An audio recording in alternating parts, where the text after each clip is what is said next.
lino lyafulumye sasi lino lyafulumidde wano lyayise wano gogo nali kuba ekisimba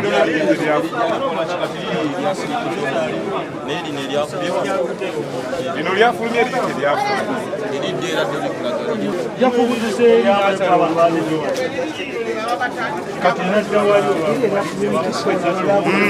lino litadi lyafulumye mu gavumenti n'akawali kaganyo kati kivudde mu kugamba nti oba kiri kikolebwa lwakuba nti obalwabavuganya naye kati n'abaabo tibatandise tumanyi kiki naye kati ababadde muno abakati yo gavumenti efunse kati essaawa zino oyinza okubuuza nti ki ekyakubisizza Ssenyange naye ng'oyinza okimanyi tewali nsonga nambu agenda kuddawo ne tusobola kuzzaawo mando nga bw'abadde Sarkozy tetuli safe, nobody is safe.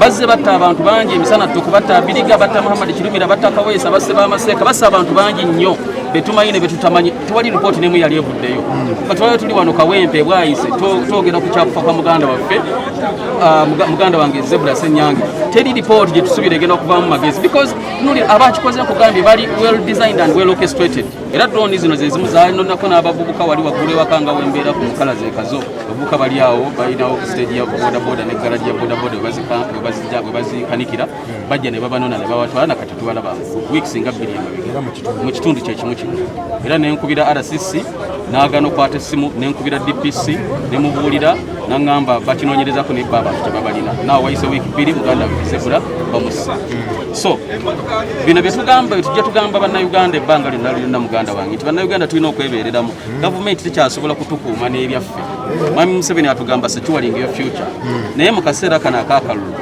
muganda wange Zebra Ssenyange abadde wa NRM nnyo era nga nze njogera naye ne bwe mba mpitamu okwogera n'abantu bange mu kakuyege n'angamba muganda wange sikulinaako obuzibu naye toyogera ku Museveni namugamba choice yo gwe wagira Museveni nze mpagira gwe mpagira kyalo oli wa NRM ndi wa NUP ne tutambula bwe era buli omu abadde nti Zebra Ssenyange wa NRM batugambye ne bwe bamukubya amasasi yagambye yenze mando Zebra Ssenyange wa NRM bamumaliza ne bamukuba so mu kaseera kano akaakalulu gavumenti egamba nti esikiwalinga bannayuganda n'ebiseera byabwe eby'omu maaso nga tusigaze ennaku 15 tulonde gavumenti ya Mwami Museveni bwe banga eremeddwa otukuuma tulina okweraliikirira wano Kawempe munnange okutibwa kwa Ssenyange kusobola okuvaako gavumenti eno okuva bano abavubuka bangi nnyo babadde akwatiridde nga yabagamba tokola fujjo yabagamba tokola kino kati komanda we bamukubye tafiiridde mu kabenje tebamutuze butuzi nti agudde mbabbi bakitegedde gavumenti erina okubakuuma yemusse kati obasuubira kukola kibala kati kitegeeza ki eri ebyokwerinda by'eggwanga lino tetuli safe Sarkozy tetuli safe nobody is safe bazze batta abantu bangi emisana tukubatta Biriga batta Muhammad Kirumira batta Kaweesa basse b'amaseeka bassa abantu bangi nnyo betumanyi ne betutamanyi tewali ripooti n'emu yali evuddeyo katwala tuli wano Kawempe bwayise twogera ku kyakufa kwa muganda waffe muganda wange Zebra Ssenyange teri ripooti gye tusubira egenda okuvaamu magezi because nuli abakikoze nkugambye bali well designed and well orchestrated abakoze kino it is not isolated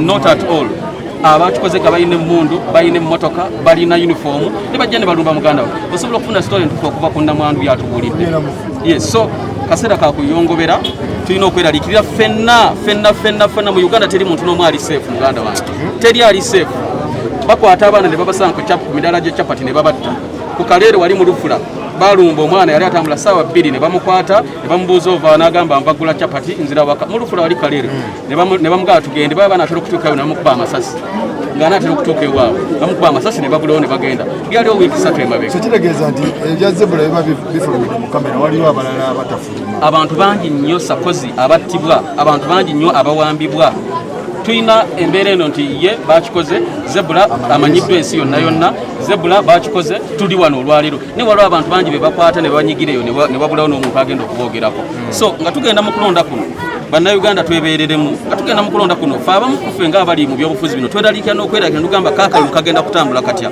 bwe muba nga mutandise okutta abantu mu ngeri y'ekyeyonoonero bwe muti moreover ono muganda waffe oyinza singa basewa opposition wandigambye kibamulanga ne muganda wange Zebra Ssenyange abadde musajja wa Museveni nnyo nga yamuyirawo omubiri mu bwayise wano naye ekikola kye bakoze olunaku olwaliro byebyo byola kati bagenda tuwa ripooti so embeera ya kusoomozebwa gye tulimu essaawa. Buzibu ki obuli mu kitundu ky'e Kawempe bikozi gwatwala Kawempe kati otuwulira ebintu bino ebiri mu Kawempe era ogenda bimalawo otya? No, twetaaga kusooka kutegeera ekizibu kino security apparatus eri broken. Ebyokwerinda tebiriiwo. Ebyokwerinda tebiriiwo, buli omu aliwo ku lulwe. Buli omu aliwo ku lulwe. Ekisinga otweralikiza tugenda mu kaseera akaseera ak'okulonda. Sizoni eno nzibu nnyo, it is an explosion. Tomanyi kiyinza kubeerawo ku busungu bw'abaana bano boolaba nga basse komanda we basse mukama waabwe olunaku lw'okulonda n'ennaku ezinaddako. Tomanyi kiyinza kuddako. So bano abapoliisi abazze wano mu kifo ky'okutukuuma kati bazze wano mu biseera tuli mu kubanga bazze kati batugambe ki tebalina kye bayinza tugamba okitegeera muganda wange. So yembeera eyo ejjudde okusobola. Tukusabira akalulu bano oli balonzi bo. Bano ndi baganda bange ekisinga obukulu sibalaba nga balonzi, bano bonna mbalaba nga baganda bange. Akalulu tutambula bulungi, akalulu tutambula bulungi.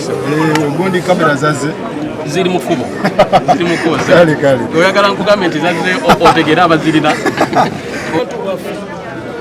Tulina amaziga g'amaanyi olw'abantu baffe. Teri yagenda kugamba nti emundu ezase mando zavudde Sudan, ezavudde London, emundu za Uganda, ani azifuga? Weddeko n'emundu zammwe. Securing your future nga mukola bino. Ebyo byebiki? Securing future byebiki? Ng'abantu baffe bafe. Bannayuganda bwe tuba tugenda kuyisibwa mu mbeera beeti bagenda batujjamu abantu abamu abakulembeze emitima balowooza nti batunafuya mitima naye batwongera mitima ate kuba migumu. Byonna ebikolebwa ensi ebiraba, bannayuganda babiraba, naye kikolebwa kyonna nono mwasse komanda sawa 5-6 bajja sawa 6 za misana bubaze kebera ne Ismail Kyasse muntu kibanda bamuse naye era one time Gwekiri tuwabuulira nti ono kibanda bamuse era bajamaliza bakisasula Abadde n'amajeke kibanda bamusazeeko ekiro ng'ava mu ddiba yavudde mu ddiba nadde besi olwavudde mupiira gwa Arsenal ate ffe twabadde naye ekiro nga tulaba naye omupiira gwa ssaawa 4 gwa Arsenal olwavudde ku mupiira nadde besi ate olwaze besi tugenda tukasaawa 7-6 ate batugamba gwe mwabadde omusajja n'akonkona yakayingira bwati ekiro ffe batulunde ku bbala twabaddeko ekiro abasirikale ne basalako njukunju nga balinga bumunyeera nga bunyomu besaliza abantu bonabona ne babayingiza mu nju kitegeeza kabayabadde enkolobera bagala kutwala dadi waffe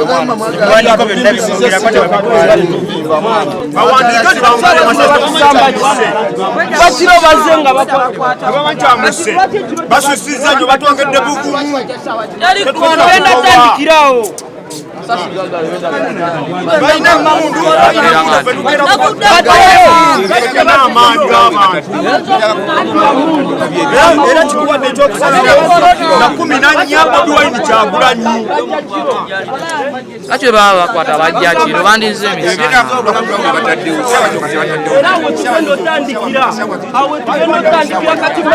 saa mukaaga ekiro beda twebase naye nga tuwulya amasasi gakanya kuvuga buvuzi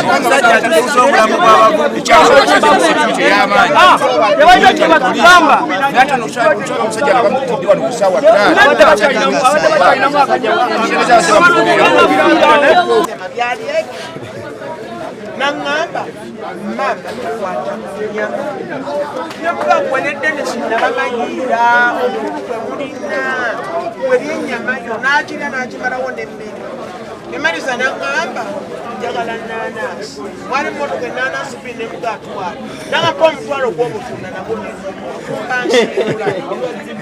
lino lyafulumye Sasi lino lyafulumidde wano lyayise wano Yayise wano gogo nali kuba ekisinde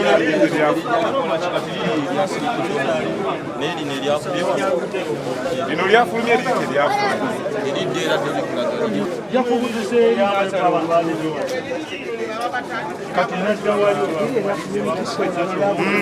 lino litadi lyafulumye mu gavumenti Akawali kaganyo.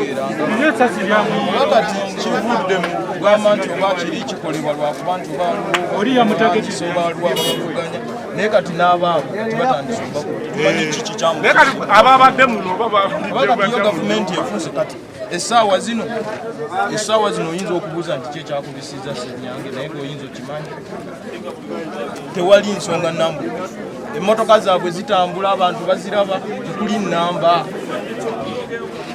tosobola era kukeera ku makya nogaa nti emmotoka eyamukubye yeeno kuba zitambula nga teziriiko namba kale taliiko namba ogenda gimanyula nti gavumenti yaffe gitegeera agenda kuddawo tetusobola kuzzaawo mando nga bw'abadde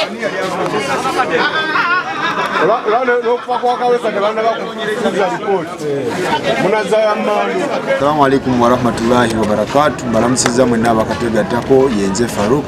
Ensonga ze tuli kuza boxer Uganda's export abasajja bamukubye nga lakedube masasi nebamumalawo naye ebintu bino biwanvu ebyomusajja ebya zebula biwanvu bannange biwanvu ebintu bye so eno share powered by Sozo Property Consultant bagamba oba olina byotunda ebyawaka nga biri mu mbeera nnungi bakubireko kati nga nange Sozo waali bintu TV fridge kuka motoka mataka Sozo agamba bireete tukuwe ssente weesonyiwe weerira akasenteko baganda baffe abakusta Coffee Roast Academy basangibwa Abu Dhabi muganda wange Tiger Sharif agamba nti jangu akuyigiriza ebintu bino ofune ssente okole mu bifo bino Abarabu bataddemu ssente mpitirivu awo mu bizinesi eno ne banoonya abakozi abagikolamu balina obukugu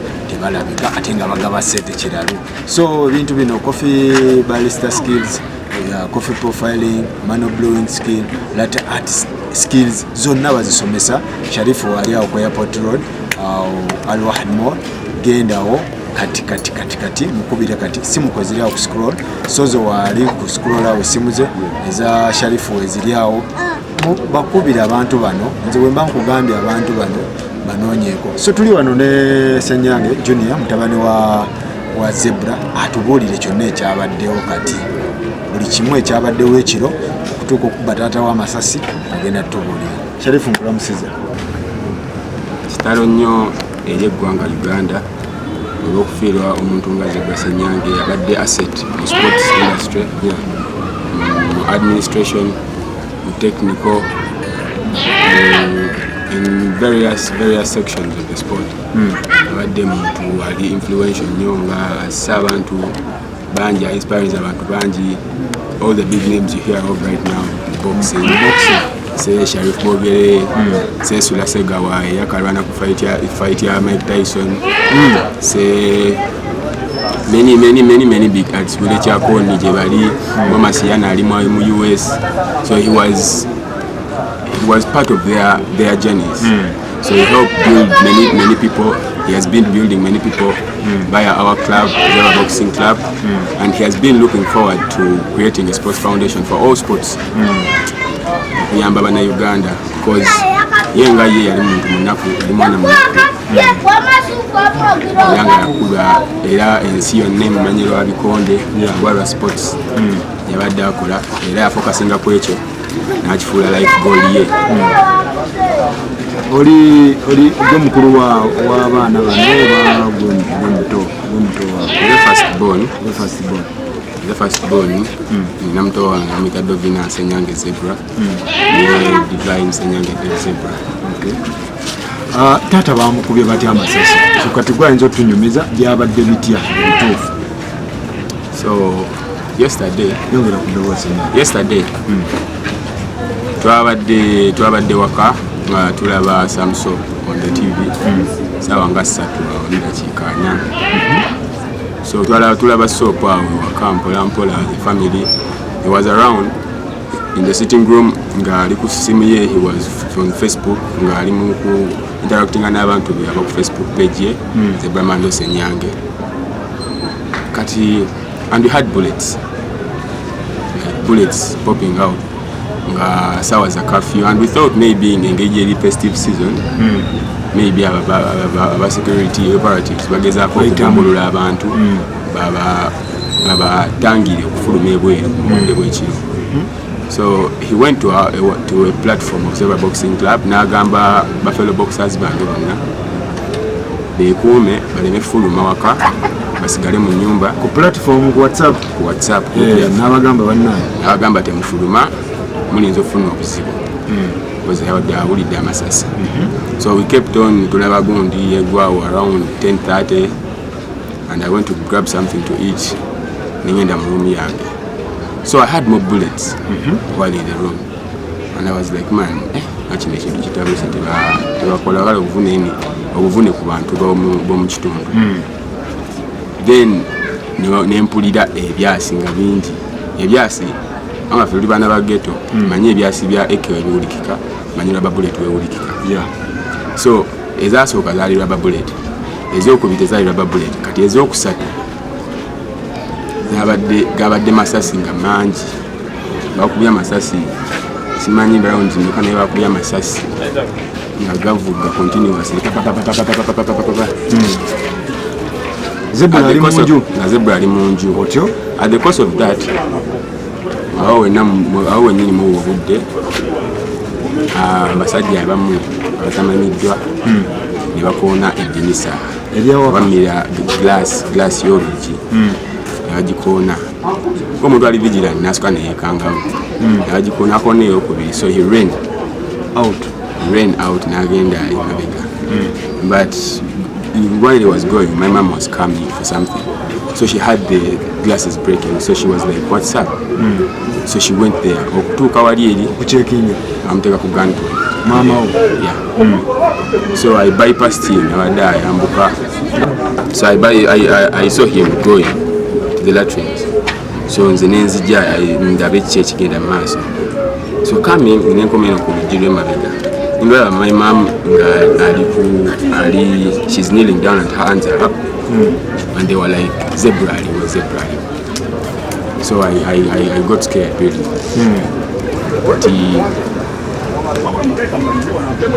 So I went back in my bedroom because now I didn't have my neighbors. So I went back to my bedroom to be safe. Because if those guys just see a shade of you and they are all masked up, I will often know what they are there. So I went back to my bedroom. And she was like, I have 3 kids in here.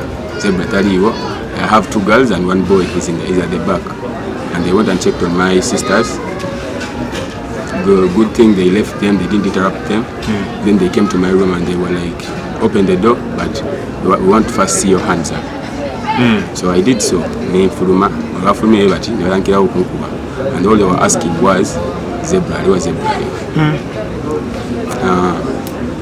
I didn't see any of their faces because they were all masked up, but the black. Their guns were black. I think they were not even metal type. They were black machine guns and pistols. The batons, they really hit me when I was in the ice, BV, even in my back. I have some stains, because I just hit my face like this. And I was like, I don't know. So they kept hitting me and they were searching our house. So while they were searching, they were getting back our guru and now then they were come out, they were going to move, but when your hands are up. And I kept moving. They took me to the living room where my mom was. Musangayo. Then they were compound. So they went and they asked me again, Zebra. While they were asking me about the video, they were getting the bedroom here. Zebra. They were going to get a jacket. They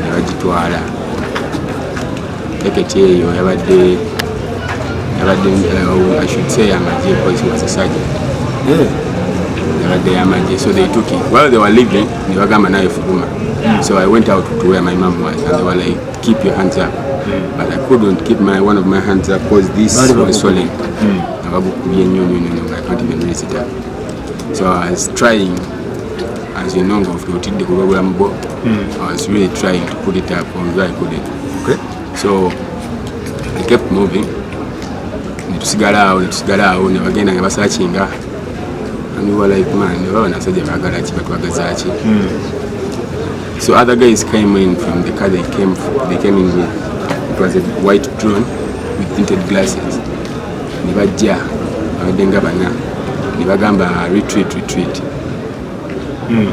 Bantu balina kye bamanyi mu kasonyi. So they left. Ne bagamba mugende tamina kye mumanyi. Ne muddayo mu nnyumba. So fe tuddayo ewaka tumanyi everything is okay. And for about 10 minutes we were just there cleaning up the glasses. Money government here. So cleaning up the glasses, and then we had noises coming in from the neighbors. When we had the noises, and I was like, I told my mom, look, let me go, and then I'll come back and tell you what's going on. So I went. When I went to the street,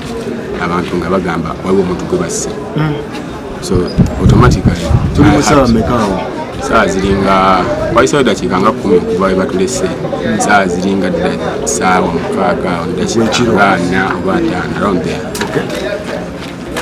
So I go nagamba omuntu afudde wali eri.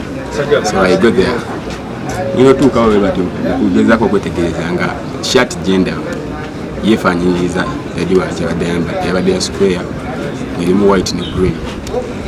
So I ran as any son would do or any child would do. I ran to my parent. So going there, nenda omuntu. So I saw him from a distance. So he was swollen here. I couldn't recognize him at first sight. And I was like, what's he here? So I was giving myself some hope. So and I turned around to look at him. So I look at the face and his jaw was all. There was a hole here, around here, and there was a cut here of a bullet. Even this hole was for a bullet, and he also had a bullet here.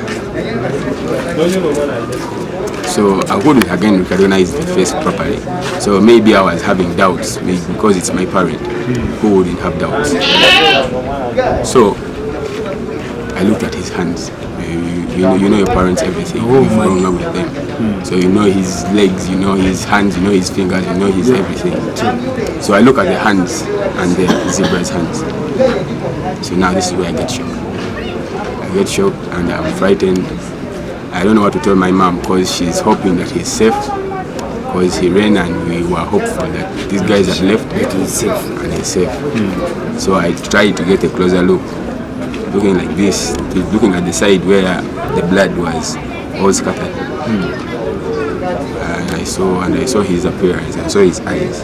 Alina byabadde abagamba nti bannaye waliwo abantambulirako oba waliwo nnoonya oba waliwo bino bitagenda bulungi abadde abibagamba. Tata wange mbadde njogera naye almost everything. I was like his partner. I was his partner, I guess. I was his assistant. I was his right hand man. He could tell me everything from A to Z. He was straight with me. Naye tata wange abadde muntu ayagala gavumenti. Museveni ayagala gavumenti.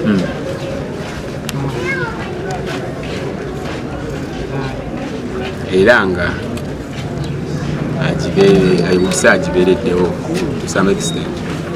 Agibeereddewo for some time in some activities, and there were some activities that we hadn't been paid that I didn't know, which I could not tell to the media right now. So I think these are the mafias in the government he liked, or he was maybe working for, or was cooperative with. The mafias who didn't want him to get whatever gig he was going to get, or whatever spot he was going to get, and used this opportunity to flash him out of the system.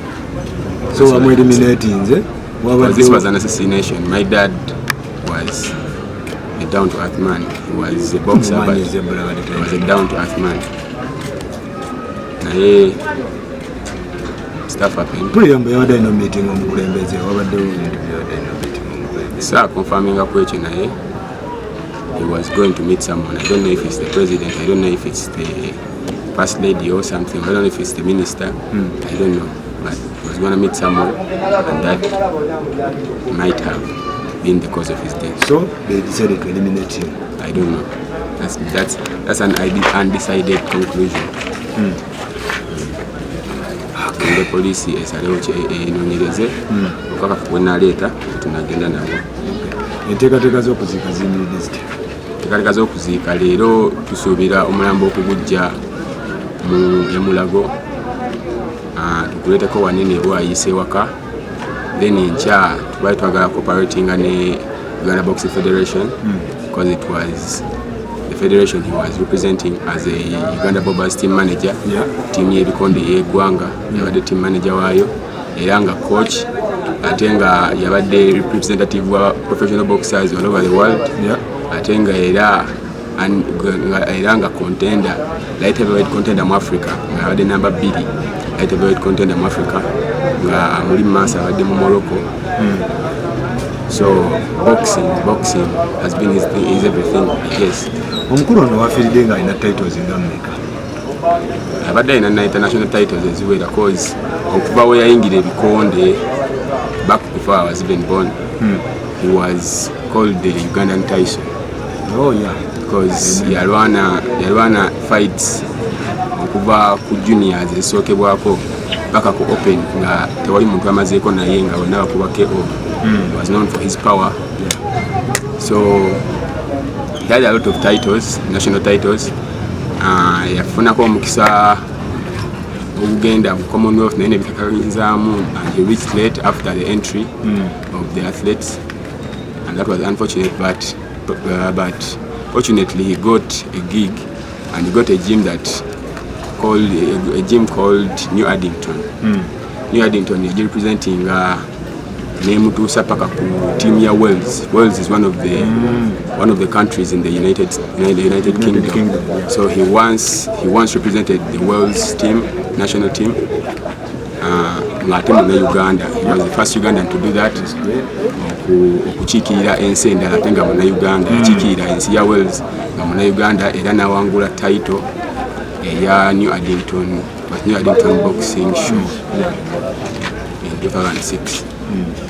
Nafunamu ebizibu n'akomawo Uganda, and he tried to make a comeback, and he did. With the boxing gym, his wife is the national coach for the ladies team. Now his brother is also a national coach for the men's team. He's the team manager. I think. Are you also into boxing? Or? I'm also into boxing and sport. I've recently acquired the advanced sports management course at the UOC. That's good. And the sports administration course also at the UOC. And I'm currently doing a diploma in sports management at Chamberlain University. So musaba government ebayambe kuki? Government etuyambe, we want justice to be served. Whoever is behind this should pay for their crimes. Tuyanza nnyo dunia, webale nnyo, webalire. Muntu munnabyamizannyo ayagala emizannyo okuva obuto. Ne London ne twalinga naye ku street. Yes. Zipula naliko naye Bungereza yansangayo. N'avaayo n'akomawo awaka. Natandika okufiiringa abantu. Okolaganayo ne Zipula mwatandikira wa muvudde wa Zipula mulabidde emyaka mingi. Kubanga nze nabeeranga muno. N'ennyumba zange zenasooka ozizinga ziwali kazoowamu. Nasookera muno. Zebula ntubeera naye katale kewandege erikola veteran twagenda naye. Zebula n'akubira amagye ebikonde. Okyabando tawaganyangako kyabire mu opposition tatsijala takwaye. Zebula badde wa NRA. Zebula kikisonga tewali agimanyi era sina kyenyeza jyogerako lwansonga ng'omuntu ankubidde simu kumaca era owuli adeyita mando banze ninkinemu yange nze mando ninkinemu banangama tuwulira mando bamukubi baseggumuze nemagana nonze gyendikire mulamu katulaba mando lwegula nga Zebula kikyo badde omumanyeko abadde atakuula entalo abadde mumanyi ng'omuntu mulamu manyi ng'omuntu mulamu atatunda wadde kintu kye yala newebeera etya agiyitamu ng'atatunze wadde ekiiko ye buli kintu kyakirina nekabaka ki nebamwokadi yasobola tajja wadde kintu kye simu yayo Zebula abadde awona linkwa mu spoti siwonawona mu bannabyamizanyo era nga bw'ategeka ebitone ng'ebyo akubira abantu be bamanyi okujja omuwagira wanani naye ebitone mugye ekintu kyatubadde nga tubeera Uganda kyegenda efiiriddwa ekitone kubanga Zebula amanyi kye bayita ekikonda efiiriddwa ekitone ko ffenna twali tubaddeko babokisa batulengako efiiriddwa ekitone ekyamaanyi Zebula is a great boxer abadde takaddiwa ng'alina amaanyi ge every time n'omutwalira mu lulingi watandikira olukamala okubeera ku fight nga ne mutawana wa president aziriko zijjukira muke nga waali kaine Rugaba nga waali n'alwana mu maaso ge era naye n'akyagala kye yakola era naye awagira ebyemizanyo okusanga nti waliwo abantu abakyamu baagala otabangula ebintu bakotandisa okukola ebintu ne katusaba abaana babeere bakkakkamu obumu obwotubulamu twava eri mutonzi gye tulina okudda katusaba omutonzi nsaba gavumenti eve eyambe famire ya Zebula eveeyo eyambe abaana be eveeyo muzannyo ne jimu naki byabadde nabyo ebitwale mu maaso eyambe abantu be bakumekume eveeyo mulage omukwano mu budde kale mukama bampeera omukisa naye kenyini mukama mulamuze Kisaamu Musasira byamusobako ffenna lekubo tuli musinkanayo ebitonotono netubalazeeko ensonga bwezito bweziri omusajja tewali nsonga tetumanyi kikyamukubisa oba kyoba ki naye nga ebintu bwebityo embeera bweto bweri oba drone 2 okujja okukima omuntu omu so security mukole ogwammwe munoonyereze kiki naki ne ripooti tusabe ripooti zammwe zifulume ekitegeere so mwebale nnyo shene badde powered by Sozo bagamba nti oba olina byonna byagala okutunda ebyomunju nga biri mu mbeera nnungi bakubireko kati babeere nga babikime baganda baffe aba Coffee Roast Academy bo bagamba jangu oyige ebintu bino coffee profiling coffee barista skills oyige latte art skills oyine money blowing skills byonna obeere nga obiyiga nga weebereramu mu mbeera eno so basangibwa Abu Dhabi ku Airport Road gendawo okubira Tiger Sharif obeere nga okwasaganya ebintu bino Abarabu ba sente bazigaba naye tebannafuna bantu be bawa sente zino so genda obiyige ofune emirimu gino tweyanza nnyo tweyanze